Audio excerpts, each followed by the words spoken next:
Ben Powell, Chief Middle East and APAC Investment Strategist at BlackRock, joining us. Ben, great to speak with you. You know, we've been going back and forth with your team about what we're going to talk on this show.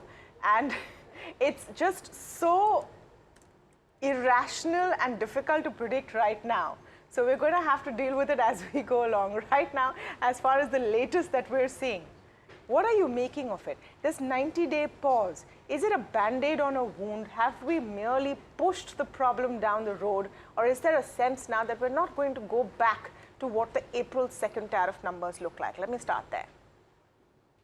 Good morning. Great to be with you. Yes, we are in a different world. And I think all of us need to accept that and move through the 5 stages of grief as quickly as we can and get to acceptance and just deal with the reality that this kind of volatility is likely to persist for a long time as the existing world trading order disintegrates and hopefully evolves into something wonderful and prosperity-giving, but the transition from the old order to the new order clearly is going to be confusing. There's going to be friction, and the market is wrestling not just with, if you like, a normal kind of earnings cycle, but with a fundamental restructuring of the global economic and trading system. And naturally, that's causing some confusion, excitement, and maybe some opportunities in financial markets. So, Ben, I like the analogy, 5 stages of grief. I'm just wondering where we're at right now and whether that depends on where we're sitting across the globe. I'm trying to understand the implications of this, and I guess everybody else is. I'm wondering what you think, because there's one analysis that says that every percentage point increase in tariffs for the US would result in a 0.1% drop in growth and a similar rise in inflation. I'm wondering if that is simplistic and what the implications of higher tariffs are, not just for the US, but for the rest of the world in terms of growth, in terms of inflation. So there are the direct impacts and then the second order impacts, and both of them are really important. So the direct impacts are just kind of bad, in particular for the US, where we would expect to see growth lower and inflation higher. So tariffs are a tax that raises prices. So higher prices, higher inflation. By the way, that's going to make it harder for the Fed to come in and kind of save the day because they have to worry about inflation. So the prospect of a bad outcome, slower growth, higher inflation is clearly much higher today than it was even a week ago. At least as important is the so-called second order impacts. And this is the negative confidence shock rippling through businesses, through markets, even through individual households, right? This is the conversation, I think, in every page of the newspaper, not just the business section.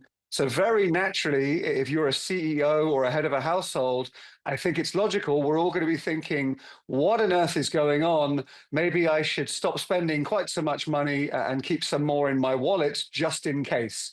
So that just in case kind of increase in savings, I think we're going to see corporate leaders defer, delay CapEx spending and so forth. It kind of makes sense. It makes sense. But again, that's going to lead probably to an exacerbation of the slowdown. So the direct impacts, not so good. Indirect impacts, not so good. Net growth should be fairly significantly lower all over the world. And again, that's what the market's wrestling to price right now. Good morning, Hero on this side. So with all of this said and done, how would you then position yourself in terms of the widespread volatility that we're seeing currently? And secondly, how are you looking at India in terms of the growth story? Do you think India is still resilient enough as compared to the others? And probably this could be the best time then to get into India from an FI perspective. So on the first thing, I would say on the general positioning, we need to try to stay calm. In a maybe erratic world, we as individual investors need to be more calm, I guess. And therefore, as every strategist would say to you, try to stay invested. You think about a day that we had yesterday in the US with the violent up move. I mean, that's very hard to predict day by day. And I think as investors, we just need to remember, even on the scary days, there's still a lot in the world to be positive about. So we have many growth stories, be that in India, I'll come to your India question shortly, be that globally with the AI megaforce and so forth. So trying to stay invested, diversified and so forth is a good idea, even in times of stress. To India specifically, I really think India has a fascinating opportunity because in a fracturing world, everyone wants to be friends with India, right? So India, of course, a huge marketplace, 1.4 billion Indians, an amazing productivity growth story over the last 10 years, digitization and all of that, which continues. So I think if we're all trying to make new friends a little bit, right? So we're all trying to think about the remapping of the global trading system. For sure, India is on the top of everyone's list, I would think, whether you are China, whether you are the US, the EU, the UK, I mean, really kind of everyone, I would have thought, would be urgently phoning Indian authorities and saying, hey, can we get a little bit closer for our mutual benefit, given the US seems to be slightly taking its ball home and refusing to play to some degree. So India clearly will need to navigate this position skillfully and carefully.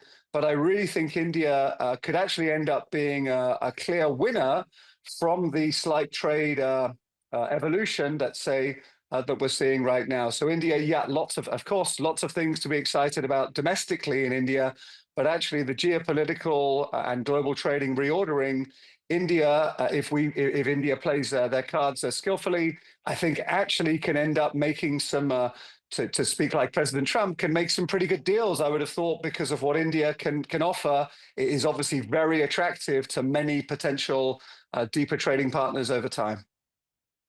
What a fantastic analogy there. India on top of everyone's friend list and perhaps people phoning the Indian administration. I'm just going to drill down on that a little bit from the perspective of Indian equity as well as economic outlook and what India needs to do to make the most of this opportunity.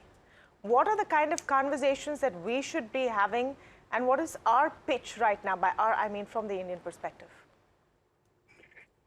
Yeah, so I think it's fairly self-evident. So it's the growth story of the world right now, right? So there might be some smaller economies here and there that are growing a bit faster. But look, in terms of the big economies, the big countries, India, obviously the biggest demographically, and it's not a theoretical growth story, right? We've seen, if I may say so, astonishing kind of productivity gains over the last 10 years and more.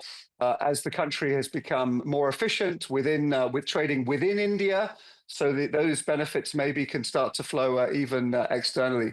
So I think the good news for India is the bull story is sort of self-evident, right? It's not a stretch, quite the contrary, as to why India is an increasingly attractive market for everyone. So I think India maybe will need to decide where they want to put emphasis. Do they want to become more of a manufacturing hub?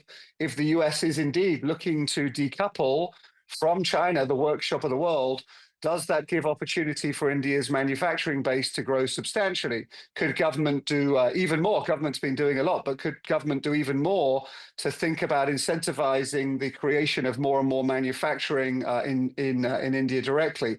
Clearly, 1.4 billion prospective consumers is very, very attractive to, I would think, every country and company on the planet. So India has a significant menu of kind of attractive options, and I guess it will depend country by country as to which is the most attractive. But again, the great news from India, it seems to me at least, as the chief Asia strategist for BlackRock, is there is a range of attractive facts, right? Again, not theories, these are facts. Which India can take on the road. I think everyone's going to be on the road, right? Not just to the US, but kind of internationally. I'm expecting to see fervent diplomacy over the next 3 to 6 to 9 months, as every leader, including in India, tries to take advantage of the tumult for the benefit of their own peoples. Ben, you've given a lot of Indian investors that are tuning in something to think about and certainly something that might lift their mood. Thanks so much for joining us this morning. It's a pleasure. Thank you.